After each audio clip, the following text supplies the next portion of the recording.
신약 성경 히브리서 3장 1절로 6절 말씀입니다.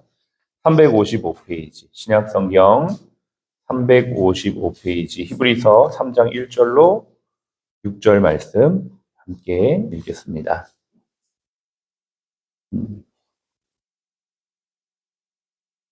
히브리서 3장 1절로 6절 말씀을 우리 같이 읽겠습니다. 그러므로 함께 하늘의 부르심을 받은 거룩한 형제들아, 우리가 믿는 도리의 사도이시며 대제사장이신 예수를 깊이 생각하라. 그는 자기를 세우신 이에게 신실하기를 모세가 하나님의 온 집에서 한 것과 같이 하셨으니, 그는 모세보다 더욱 영광을 받을 것이 마치 집 지은 자가 그 집보다 더욱 존귀함 같으니라.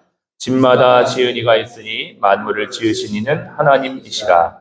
또한 모세는 장래에 말할 것을 증언하기 위하여 하나님의 온 집에서 종으로서 신실하였고, 그리스도는 하나님의 집을 맡은 아들로서 그와 같이 하셨으니, 우리가 소망의 확신과 자랑을 끝까지 굳게 잡고 있으면 우리는 그의 집이라. 아멘.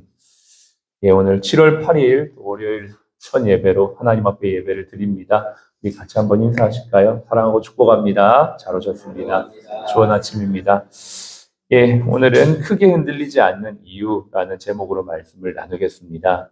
오늘 이 말씀에 보면 예수님이 나오시고 또 모세가 나오죠. 근데 그 공통점에 대해서 말하기를 신실하다라고 돼 있어요. 옛날 성경을 보면 이 신실하다라는 표현을 충성되다라고 이렇게 표현을 하고 있죠. 3장 2절을 잠깐 보시면 그는 자기를 세우신 이에게 신실하기를 라고 돼 있죠. 이 그는 바로 예수님을 말하고요. 자기를 세우신 이는 하나님을 말씀하고 있는 것이고, 신실하다 이 표현을 예전 성경에는 충성하다 이렇게 표현하고 있더라고요. 그러니까는 이 말씀을 묵상하면 우리 이렇게 이해할 수 있습니다. 신실하다는 게 뭔가? 결국 충성되다라는 것이죠. 충성되다라는 이 말에 대한 한자를 뜻을 생각해 보면 이렇습니다. 가운데 중자에 마음 심자를 붙인 것이 충자이고요. 성은 앞에 이제 말씀원자에 이룰 성자를 붙은 단어가 성자입니다. 생각해 보면 이것입니다. 마음의 중심을 다해 말씀하신 것을 이루는 것이 충성이다라는 것으로 우리가 이해할 수 있는 것이죠. 저와 여러분들이 살면서 이 충성이란 가치를 정말 마음에 새기며 살아갈 수 있는 자들이 되었으면 참 좋겠습니다. 이 충성이란 가치를 생각하고 이 가치를 따라 살아갈 수 있는 이유가 뭘까? 그리고 이것이 왜 중요한가? 성경의 말씀을 통해 좀 생각해 보기 원하는데요. 3장 1절은 이렇게 말하고 있습니다. 우리를 부르신 분이 계시기 때문에 충성이란 말에 근거가 있다라는 것이죠. 제가 군대에 있을 때 저희의 군대에서의 인사는 충성이었습니다. 어떤 부대는 단결도 있고요. 필승도 있습니다. 근데 저희는 충성이었어요. 저는 사실 이렇게 충성이라는 이 인사를 할 때마다 제가 상관에게 대한 또 국민과 국가에 대한 충성을 고백하는 것도 있지만 저의 입장에서는 하나님 앞에 충성하겠다라는 마음의 다짐도 있었던 것 같아요. 그래서 저는 정말 이 인사를 좋아했습니다.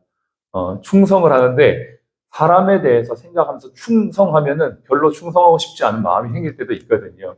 왜냐하면 나를 괴롭히는 상관한테, 나를 핍박하는 고참한테 별로 충성하고 싶지 않은 마음이 솔직히 생긴다는 거예요. 근데 그걸 넘어서 하나님을 생각하고 나를 부르신 국가를 생각하면 다시 한번 내가 충성해야 될 이유와 근거가 있기 때문에 마음을 새롭게 할 수가 있었던 것을 생각해 보게 됩니다.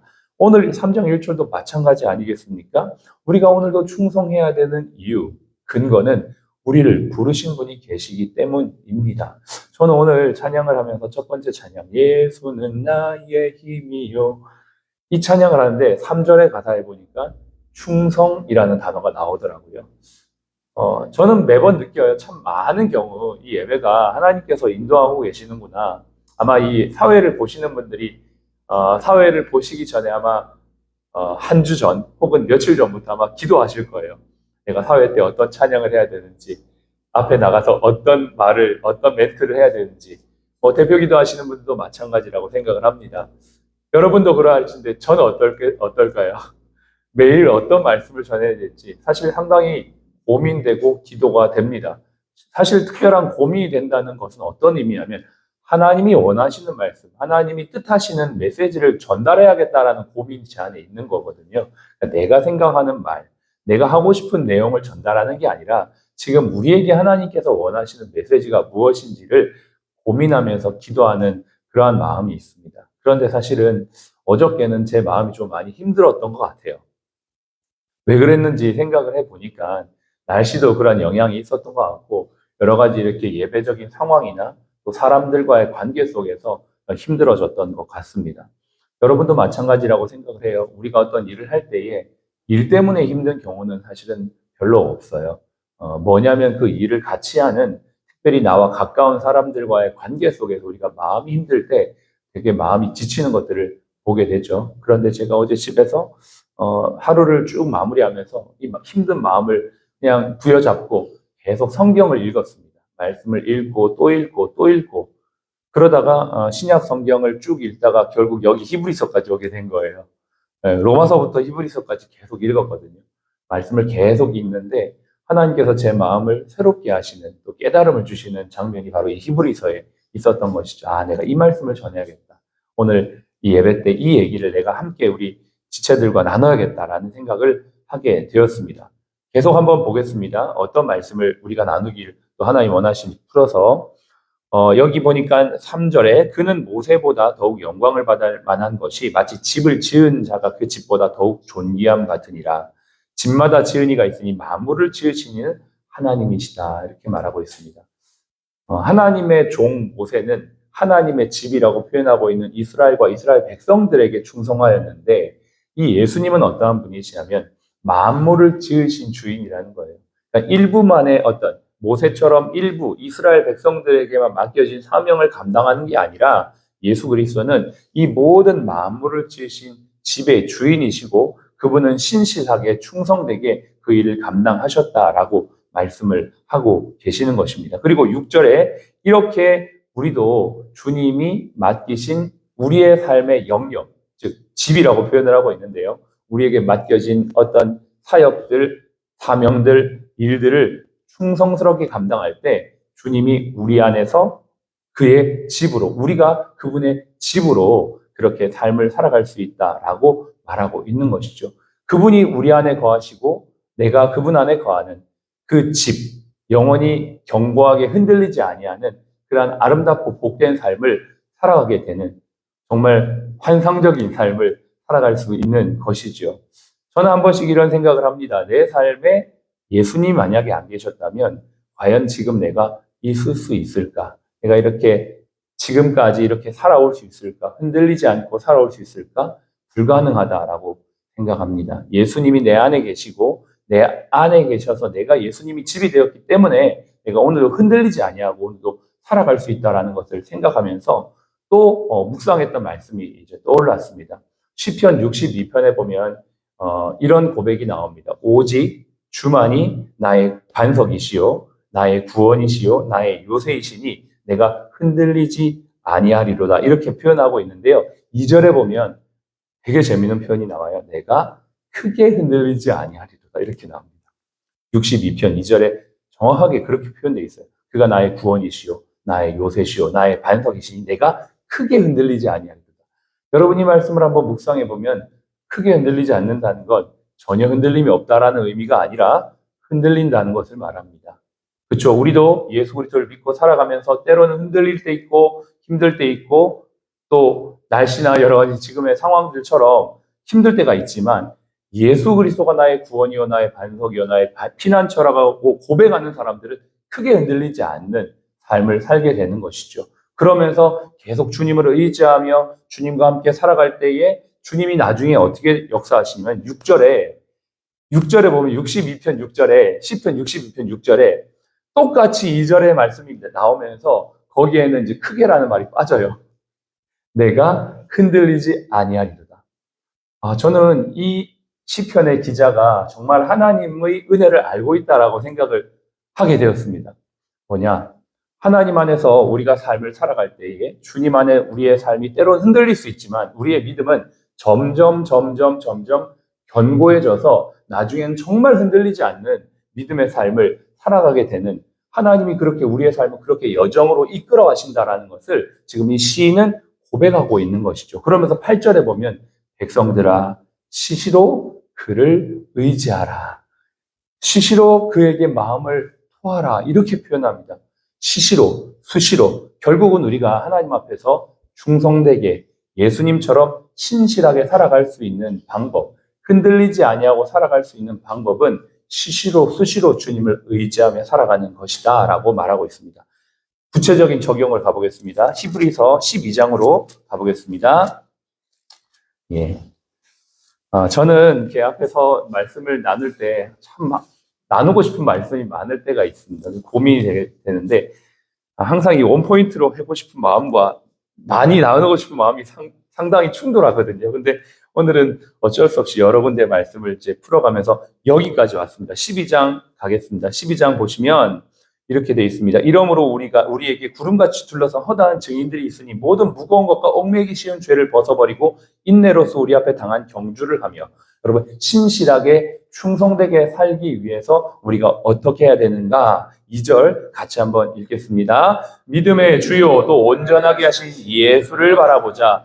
그는 그 앞에 있는 기쁨을 위하여 십자가를 참으사 부끄러움을 개의치 아니하시더니 하나님 보좌 우편에 앉으셨느니라.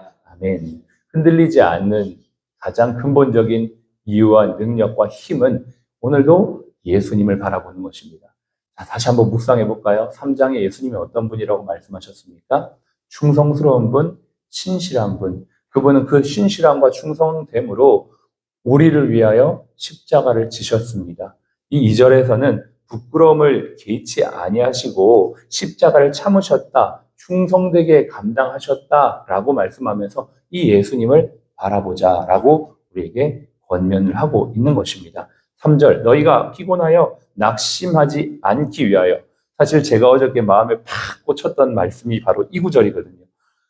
정말 피곤하고 힘들 때가 있죠. 낙심될 때가 있죠. 관계 때문에 사람들 때문에 지칠 때가 있죠. 함께 일하는 사람들, 함께 교회 식구들, 또 우리 사랑하는 자녀들, 정말 믿었던 사람들, 또 정말 기대했던 사람들이 우리의 마음을 피곤하고 낙심할 수 있는 일들이 많이 있다는 것입니다. 그런데 이러한 상황에서도 신실과 충성됨으로 우리에게 맡겨진 자리, 우리에게 맡겨진 사명, 우리에게 주어진 집에 충성할 수 있으려면 어떻게 해요? 주님을 생각하라라고 3절은 말하고 있습니다.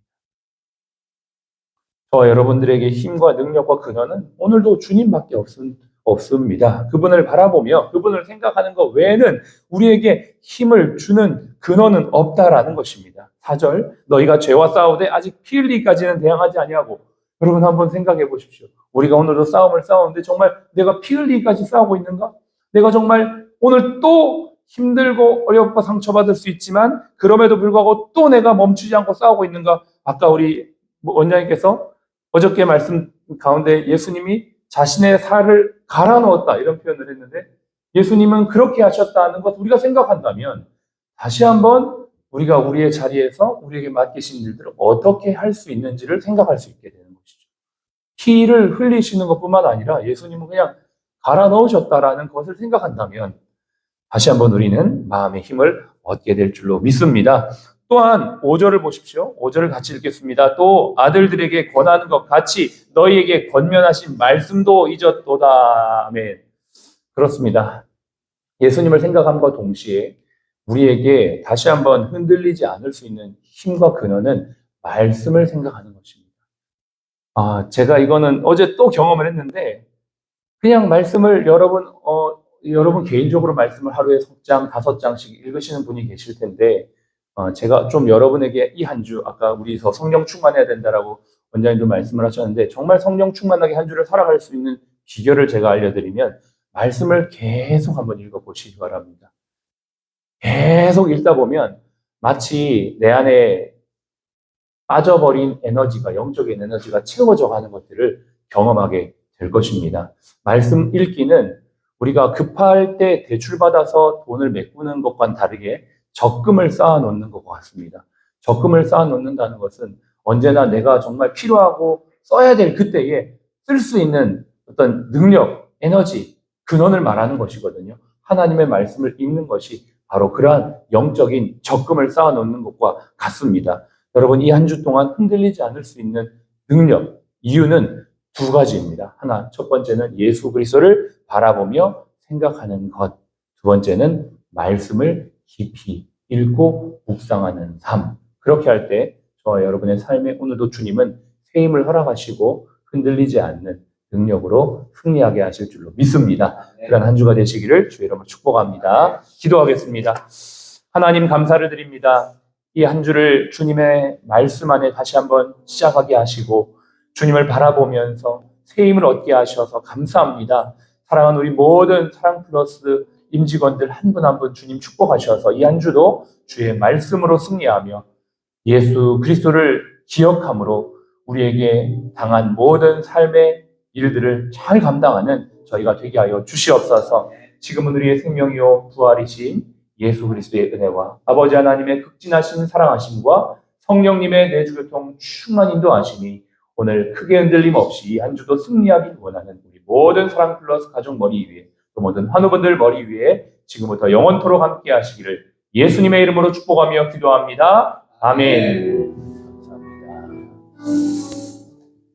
아멘. 감사합니다. 예.